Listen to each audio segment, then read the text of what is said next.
우리가 전도서 18번째 시간인데요. 지혜자의 삶은 어떠한 것이고 우매자의 삶은 어떠한 것이냐.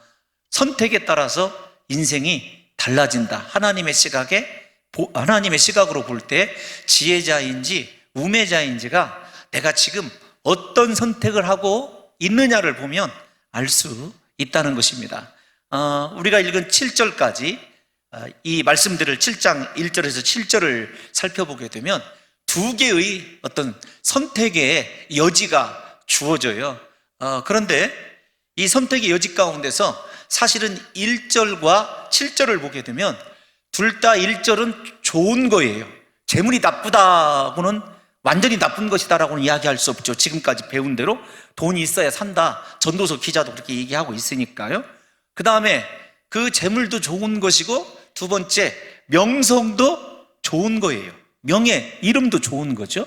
그래서 첫 번째 좋은 것과 좋은 것의 비교를 통해서 우리에게 그 가운데에서도 하나님 앞에 설 때를 생각하면 무엇을 선택하는 것이 나으냐. 우리가 이미 이 말씀을 읽어서 아시다시피 명예를 선택하라는 것이 지혜자의 권고이거든요.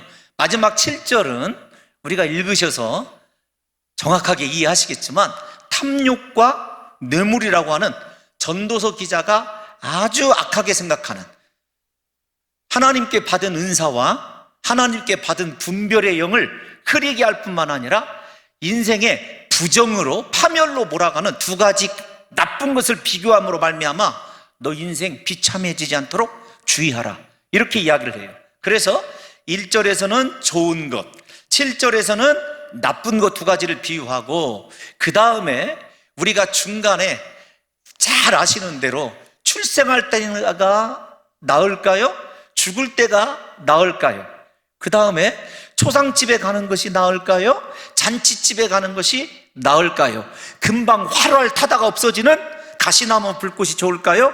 처음에는 아주 미약한 것 같지만 비교는 안 돼 있어요. 그래도 꾸준하게 온기를 줄 수 있는 그러한 나무가 좋을까요? 우리에게 어떤 선택이 하나님 보실 때 지혜로운 선택이냐라고 하는 것을 전도자가 이야기를 해요. 우리가 이 본문을 읽으시면서 전도서의 논지가 약간 바뀌어지고 있다는 것을 아시게 될 거예요. 왜 그러냐면 우리가 읽은 방금 7장 1절에서 7절을 읽어보시면 이거 잠언과 비슷하다, 그렇게 느끼셨다면 이렇게 어려운 전도서 지금까지 이렇게 18번째 시간이나 참으시고 달려오신 여러분들의 성경을 보는 눈이 굉장히 밝아져 있어요. 그냥 무턱대고 읽는 그것도 은혜이지만 하나씩 배워가면서 성경을 읽으면 참 감사하고 기쁨이 충만할 때가 있거든요. 그런 각도에서 우리 사랑하는 성도 여러분들과 제가 이제 7절까지 지금의 이 말씀해드린 대조를 통해서 하나님은 왜 역설을 선택하는 것을 지혜라고 할까? 역설이라고 이야기를 해서 의아하실 건데 왜 하나님은 잔치집보다 초상집이 낫다고 하실까? 왜 낳는 것보다 출생하는 것보다 죽는 것이 낫다고 하실까? 왜 하나님은 웃는 것보다 근심하고 슬퍼하는 것이 낫다고 하는 것일까? 역설이 우리에게 주는 인생의 지혜로움에 대해서 함께 좀 생각해 보려고 합니다. 1절 한번 볼게요. 1절 함께 읽겠습니다. 시작. 좋은 이름이 좋은 기름보다 낫고 죽는 날이 출생하는 날보다 나으며. 그 당시 통용되는 이 기름은 재물 중에서도 가장 보관할 만한 그리고 가치가 있는 재물의 일종이었어요. 우리가 예수님께서도 누가복음 우리가 배웠지 않습니까? 불의한 청지기 그러나 지혜로운 청지기 비유를 통해서 너 밀, 그 다음에 기름 몇 석 빚졌느냐? 150석이요 80석이라고 써라. 기억나시죠? 예수님 시대까지도 기름, 좋은 기름은 재화 중에 재화였어요.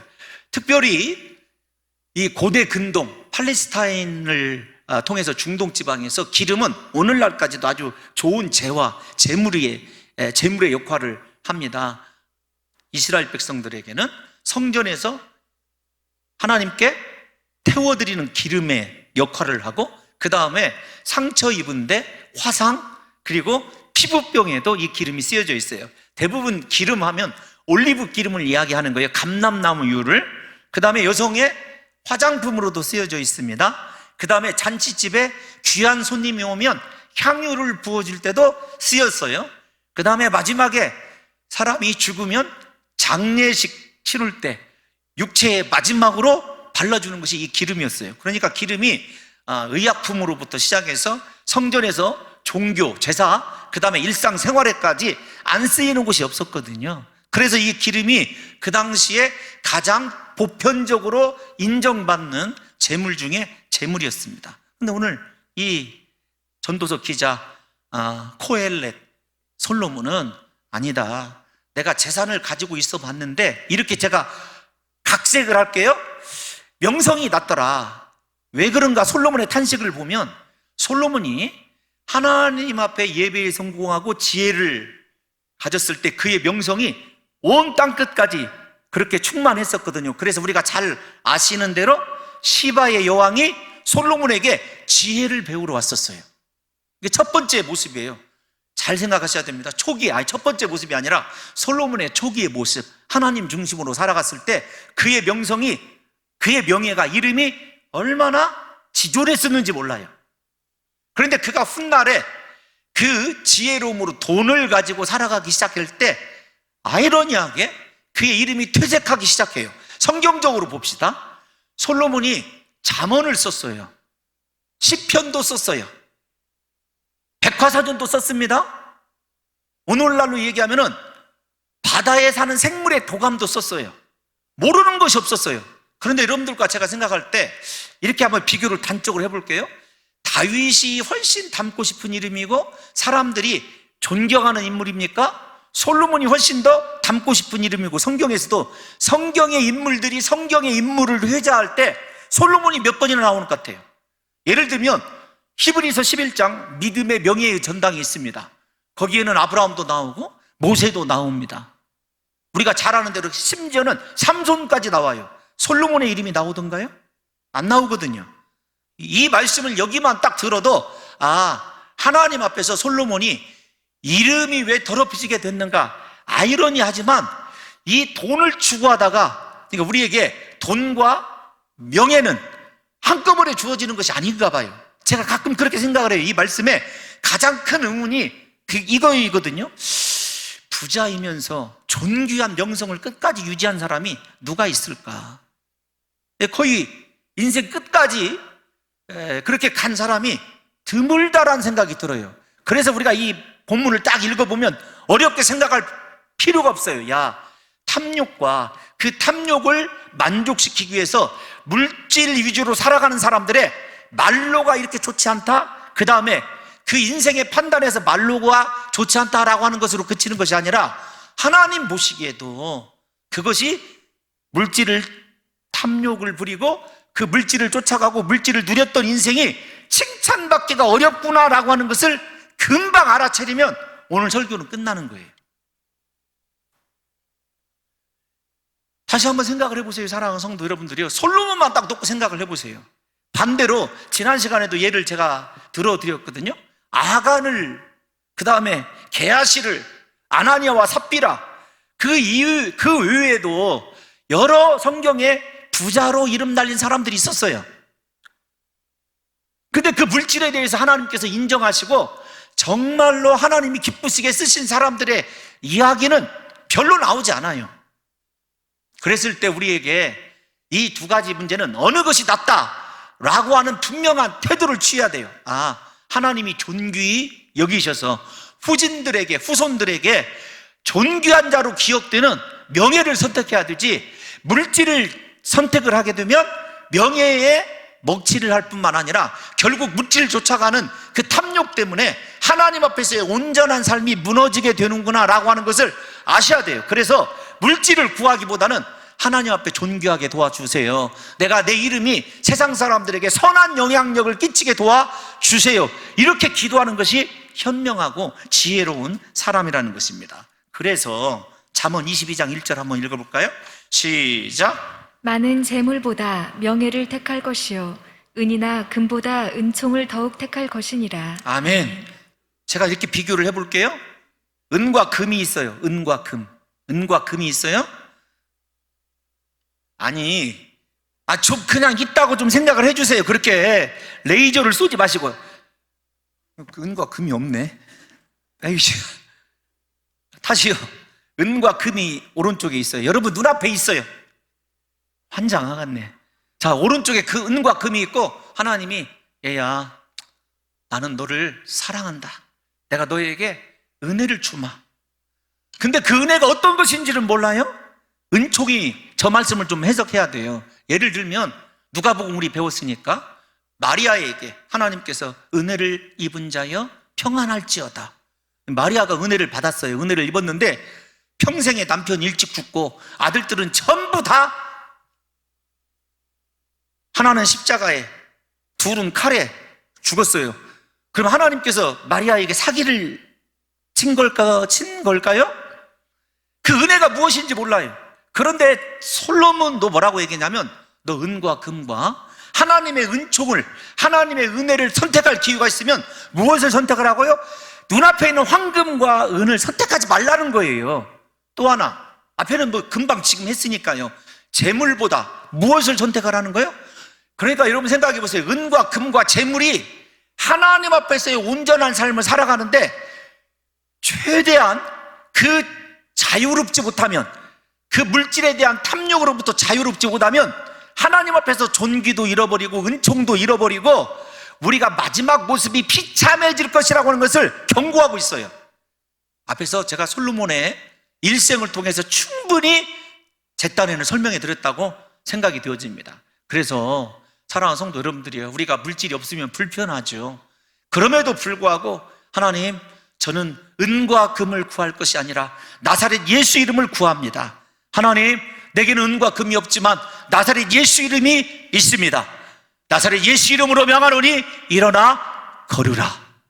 사랑하는 성도 여러분들과 제가 그렇게 하나님 앞에서 존귀하게 지혜롭게 살아가는 방법을 선택하시고 물질을 사랑하는 마음을 오늘부터 금하셔야 돼요. 그런데 내가 물질을 구하지도 않는데 물질이 나에게 물 붓듯이 쏟아진다.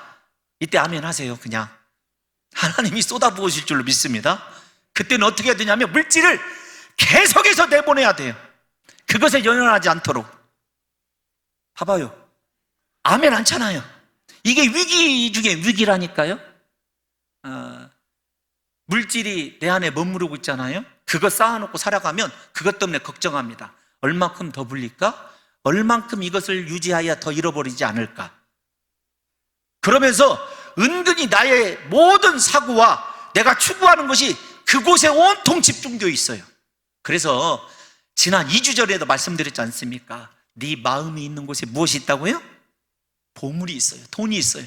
그래서 우리에게 하나님의 은혜를 선택하고 하나님 앞에서 존귀한 자, 예를 들면 아벨과 같이 예배 드리다가 죽는 한이 있어도 오늘날까지 아벨의 피가 언급이 되는 것처럼 하나님 앞에서 돈이 아니라 존귀한 인생을 살아갈 수 있는 귀한 성도들 되시기를 예수님의 이름으로 축원합니다. 다시 1절에 이제 그 다음에 죽는 날이 1절 한번 띄워놔 주세요. 시작.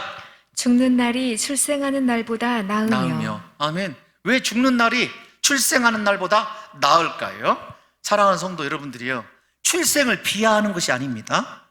어떤 거냐면 인생을 훌륭하게 명예롭게 이름을 잘 지키면서 살아가다가 죽는 날이 훨씬 더 출생하는 날보다 복되고 영광도 돼요. 하나님께서 이렇게 말씀하셨습니다. 제가 볼 때 이 말씀을 이해할 수 있어요. 나는 순간에 전도자의 입장에서 보면 이 땅 나그네 길 고생하러 나옵니다. 그러나 하나님 앞에서 신실하게 명예를 지키다가 죽음을 통해서 영원한 세계로 들어가는 그 장면을 생각해 보세요. 얼마나 영광스러울 것인가. 여러분들의 죽음이 영광스럽고 정말로 복되다고 기대해 본 적 있으세요?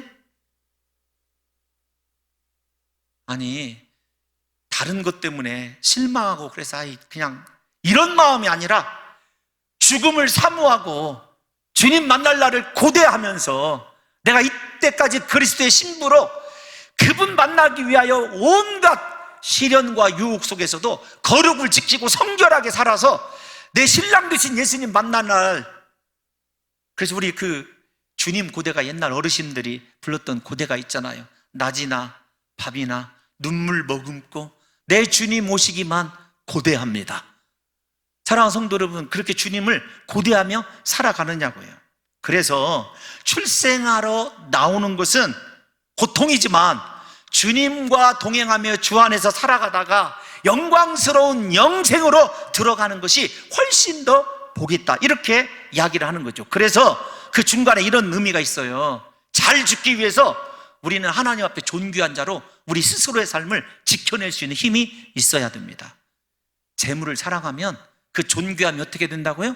더럽혀진다는 사실을 우리 사랑하는 성도 여러분들이 잊지 않으셨으면 좋겠어요. 2절 한번 볼게요. 2절 시작.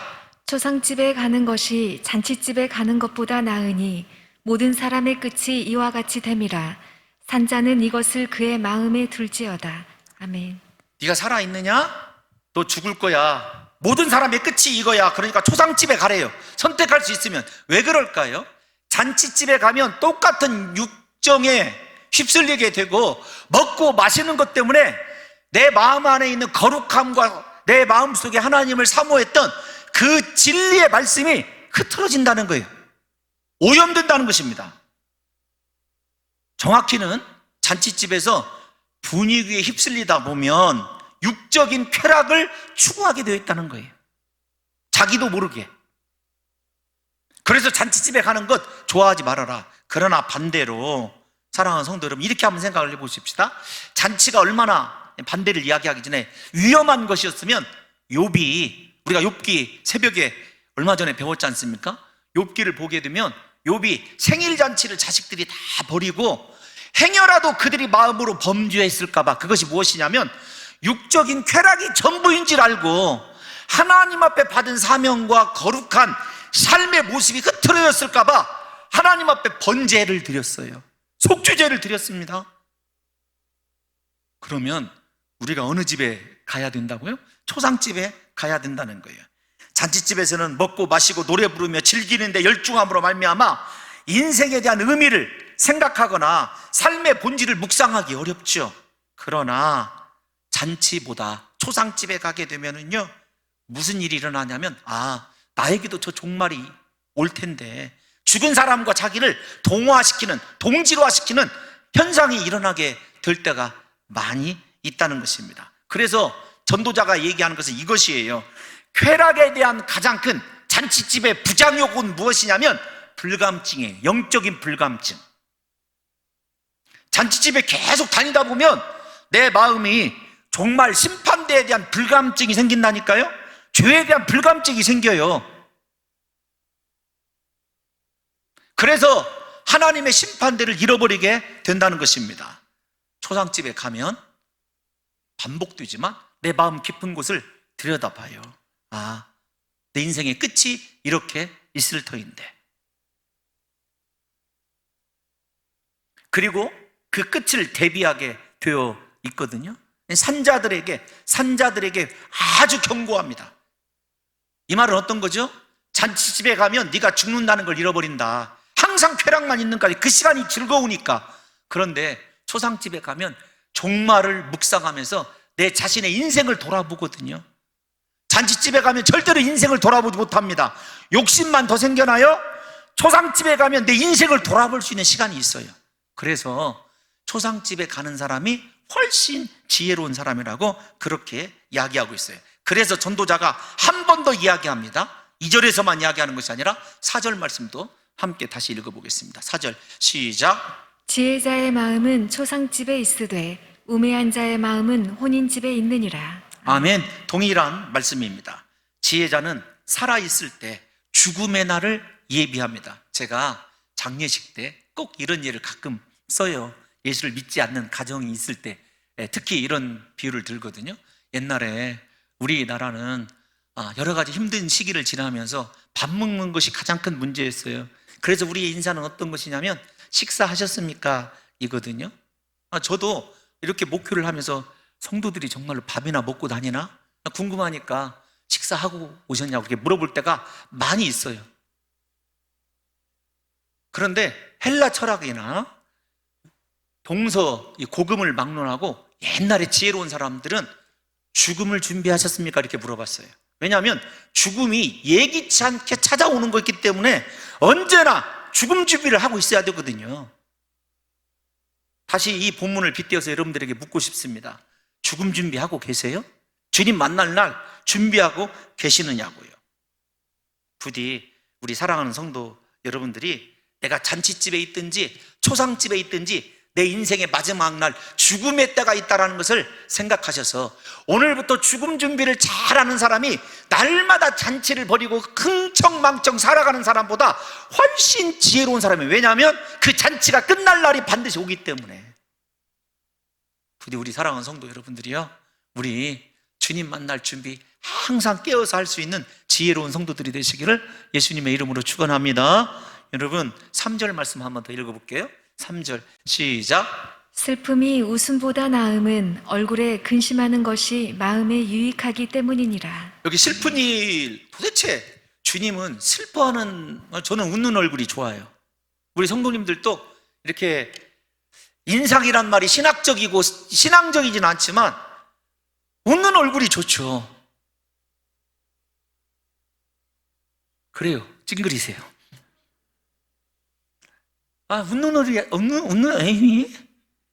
웃는 얼굴이 좋지 않습니까? 예? 근데 왜 슬픔이 웃음보다, 그리고 저 말씀을 그대로 비교해 보면 왜 웃는 얼굴보다 슬픔을 짓는 얼굴이 지혜롭고 낫다고 하시는 것일까? 그리고 뿐만 아닙니다. 얼굴에 근심하는 것, 정확히 얘기하면 수색이 있는 것이 마음에 유익하다, 이렇게 이야기를 하고 있어요. 찾아봤어요. 그랬더니 슬픈 일은 원문에 보면 너 마음을 힘들게 하는 일, 고통스럽게 하는 일, 그 일이 있으면 인생 쾌락으로 가던 마음이 멈춰서요. 그리고 그 고통 때문에 이 원인이 어디에 있는가, 진짜 신앙의 사람들은 하나님과의 관계에서 그 일을 고민하기 시작하거든요. 아니, 내가 왜 저 사람과 관계가 틀어졌지? 내 잘못이 무엇일까? 지금 내가 당하고 있는 걱정과 근심의 일의 근본이 무엇일까? 하나님 앞에서 관계를 생각하고 자기 자신을 돌아보는 사람은 그나마 희망이 있는 사람이에요. 굉장히 무서운 말이에요. 내 마음에 웃음이 있어서, 항상 웃는 일과 즐거운 일이 있어서 마음에 하나님과의 관계를 돌아보지 못하고 하나님 안에서 영적인 내 상태를 점검하지 못하는 것은요, 전도자의 말에 저주란 말은 없지만 저주나 똑같아요. 그러니까 제가 곰곰이 생각해 보면, 성경을 보면 믿음의 사람들에게는요 언제나 무엇이 있었냐면 고난이 있었어요. 그 고난 때문에 우리가 다윗이 유명한 이 말씀이 있지 않습니까? 내가 고난 중에서 주의 율례를 배우나이다. 시편 119편에 나오는 말씀이에요. 고난이 있으면 주의 말씀을 배우고 하나님을 생각하거든요. 그래서 이 슬픈 일을 찾아보니까 고통스럽게 하는 일, 힘들게 하는 일, 초조하게 하는 일, 그런 뜻입니다. 그러니까 당연히 이 일 자체가 단순히 무슨 어떤 슬픈 일을 당하여 슬픈 감정의 문제가 아니라 해결해야 될 문제가 찾아온 인생, 즉 고난이 갑자기 찾아온 인생이라고 이야기할 수 있는 거죠. 사랑하는 성도 여러분들이요, 고통스러운 일을 당하여 근심하는 것이 아무 생각 없이 웃고 떠들고 즐기는 것보다 마음에 유익하다. 앞에서 답을 가르쳐 드렸어요. 하나님을 생각하기 때문에 그래요. 하나님 앞에서 내 삶을 돌아볼 수 있기 때문에. 그러니까 초상집이 되었든지 내 인생에 근심 든 일이 되었든지 감사해야 될 것이 무엇이냐면 내 삶을 돌아볼 수 있는, 그리고 하나님과의 관계를 생각할 수 있는 그런 계기가 되기 때문에 감사해야 한다는 것입니다. 사랑하는 성도 여러분들이요, 마음으로 고통을 느낀다는 것은 잘못을 깨닫고 회개하고 기도하게끔 하는 하나님의 새로운 은혜의 방편이에요. 근심 있으면 기도가 절로 나오잖아요. 아니, 영적으로 깨어있는 사람이라고 한다면. 그렇지 않습니까? 해결해야 될 문제가 있으면 하나님 앞에 달려나오는 사람은 복이 있고 지혜로운 사람이에요. 그것 때문에 하나님의 은총을 입게 되죠. 그러니까 우리에게 근심하게 하는 일, 슬픈 일이 절대로 화가 아니에요. 오늘 아침에도 잠시 언급을 했는지 모르겠지만 하나님을 사랑하는 자, 곧 그 뜻대로 부르심을 입은 자들에게는 모든 것이 합력하여 선을 이루느니라. 할렐루야. 어떤 거냐면 모든 것, 우리가 보이는 것은요, 인생의 퍼즐 한 조각에 불과해요. 예를 들면 지금 우리는 고통의 한 조각만 바라보고 있고 그 한 조각이 절대 우리 인생의 전부일 수는 없어요.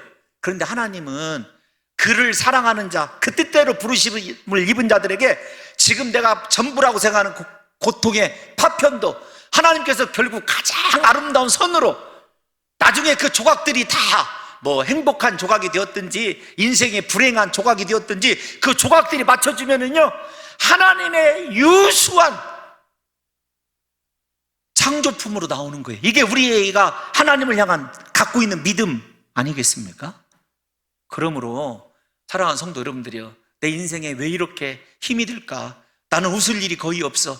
그런 때 좌절하지 마시고 하나님께 나오셔서 마음을 쏟아놓고 기도하시면 그 근심이 변하여 기쁨이 되고 여러분의 슬픔이 변하여 춤이 되는 놀라운 역사가 일어나게 될 줄로 믿습니다. 두 가지예요. 근심 때문에 그냥 주저앉거나 근심 때문에 하나님께 찾아오는 자, 하나님께 나오는 것, 그것 자체가 복이고 지혜라고 그렇게 얘기해요. 그런데 인생에 웃는 일만 있어. 기도할 일이 없네. 맨 처음에는 그것이 축복인 줄 알았어요. 그런데 영혼의 불이 꺼져가고 있다는 것을 항상 웃는 얼굴에는 느낄 수가 없고 찾아볼 수가 없다는 이야기인 것입니다.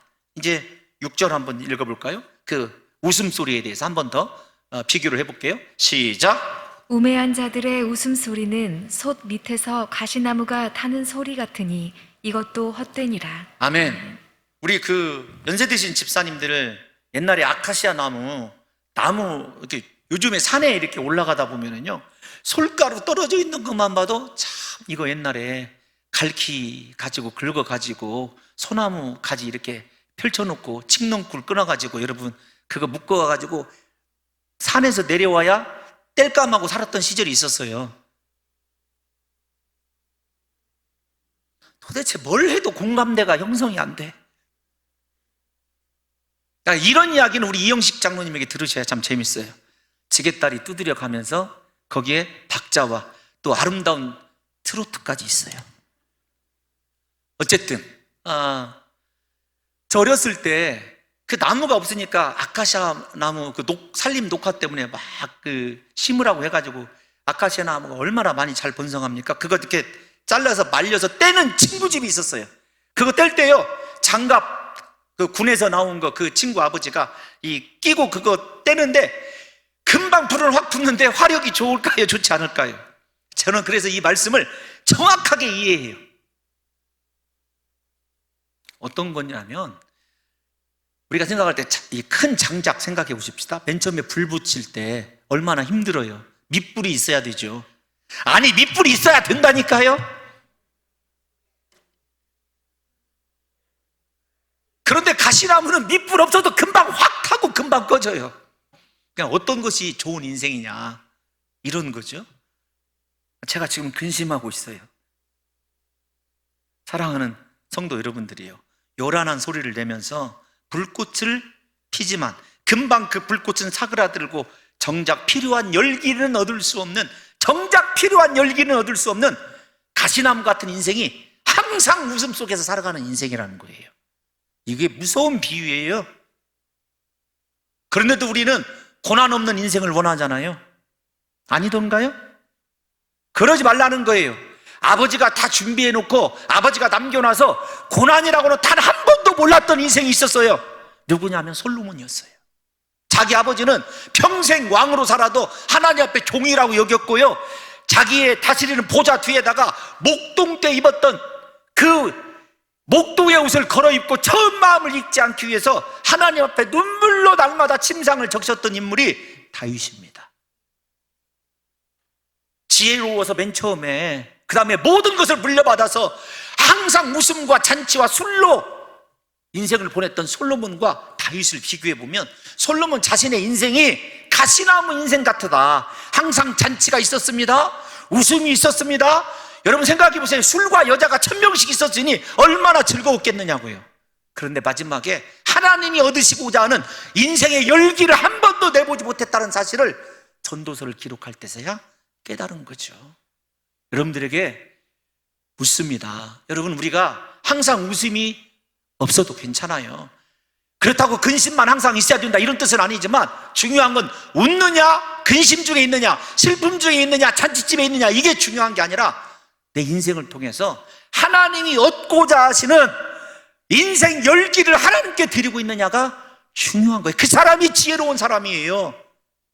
부디 저와 여러분의 인생을 통해서 하나님이 얻고자 하는 것 마음껏 얻으시도록 하나님 앞에서 지혜로운 인생 살아가심으로 말미암아 날마다 마음을 돌아보시고 이 마음이 부패하지 않도록, 더러워지지 않도록, 탐욕에 물들지 않도록 거룩을 지켜가시면서 하나님이 찾으시는, 그리고 필요하실 때 주님 이것 가져다 마음껏 쓰세요, 하나님 앞에 드릴 수 있는 지혜로운 인생들이 되시기를 예수님의 이름으로 축원합니다. 여러분, 이제 5절 보면 돼요. 5절 시작. 지혜로운 사람의 책망을 듣는 것이 우매한 자들의 노래를 듣는 것보다 나으니라. 여러분, 책망을 받는 것이 좋으세요? 노래, 칭찬을 듣는 것이 좋으세요? 저는 칭찬 듣는 게 좋습니다. 그런데 그 칭찬이 아부라는 거 아세요? 옛날에 절대 군주들의 귀를 막아버리고 항상 좋은 이야기 하는 사람들.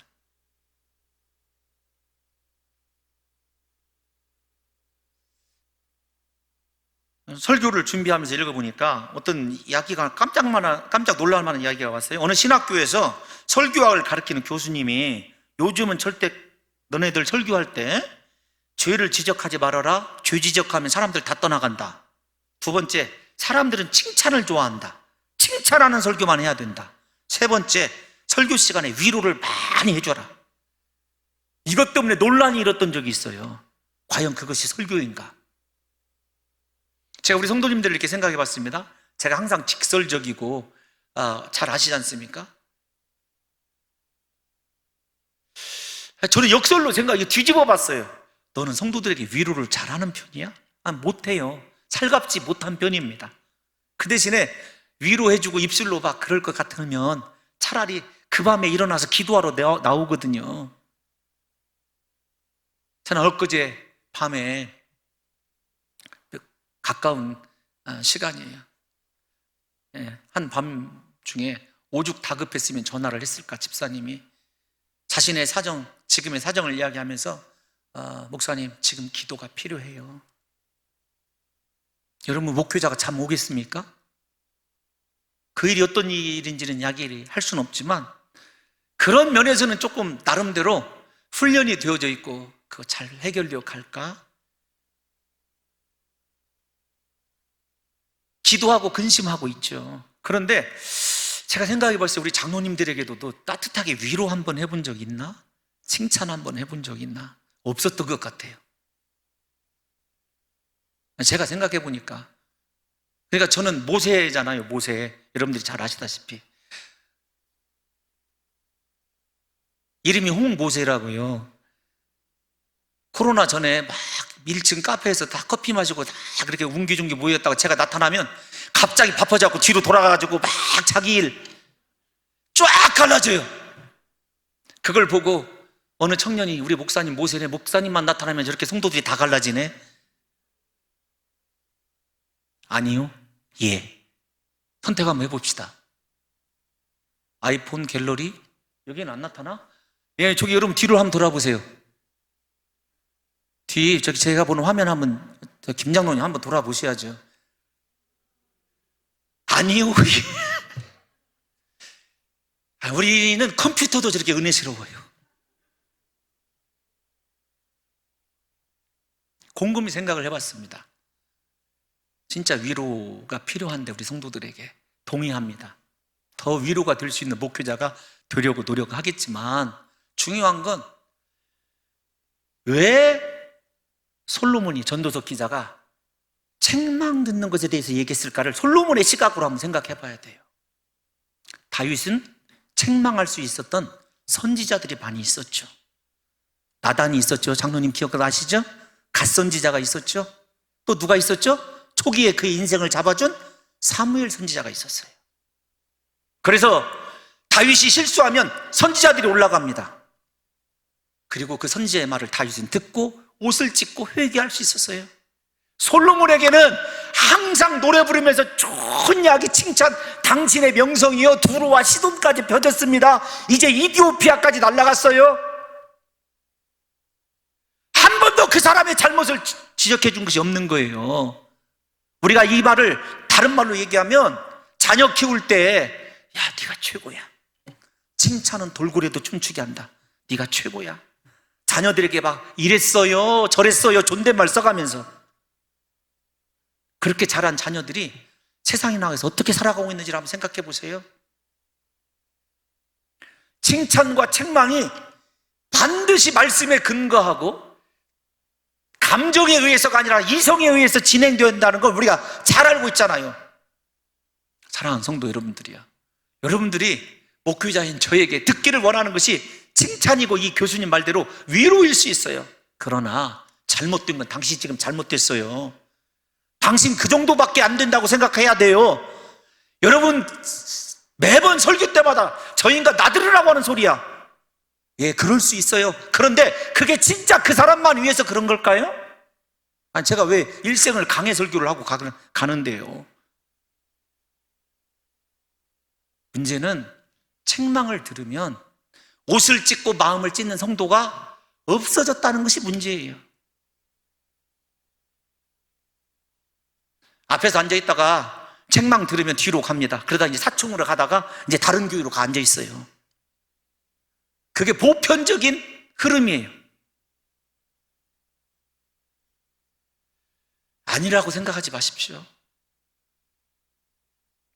저도 더 회개하고 우리 성도들에게 위로하고 죄는 지적도 하지 말고 항상 노래를 들려줘요. 아름다운 노래.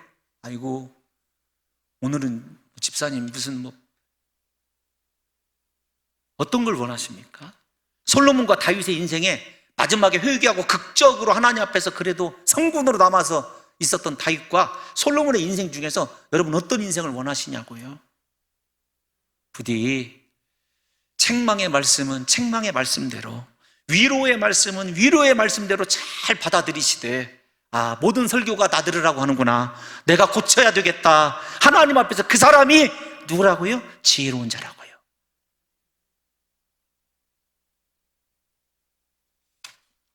사랑하는 성도 여러분, 탐욕과 뇌물에 관해서 1분만 더 할게요. 탐욕이라는 단어를 찾아보니까 제가 조금 힘들었어요. 왜 그러냐면 도대체 탐욕이 왜 착취와 강탈과 어근이 같을까를 찾아보니까 탐욕은요 다른 것이 아닙니다. 다른 사람이 가지고 있는 것을 뺏어야 돼요. 그 출발점이 시기에 있어요. 질투에 있어요. 내가 못 가질 것 같으면 망가뜨려 놔야 돼요. 그것이 탐욕이에요. 뇌물은 우리가 잘 알지 않습니까? 뇌물과 선물에 구분하실 수 있으세요? 어떻게 구분할 수 있는가? 뇌물과 선물을? 구분. 예상하고 있으면 뇌물이고요, 예상하지 않을 때 오는 것이 선물이에요.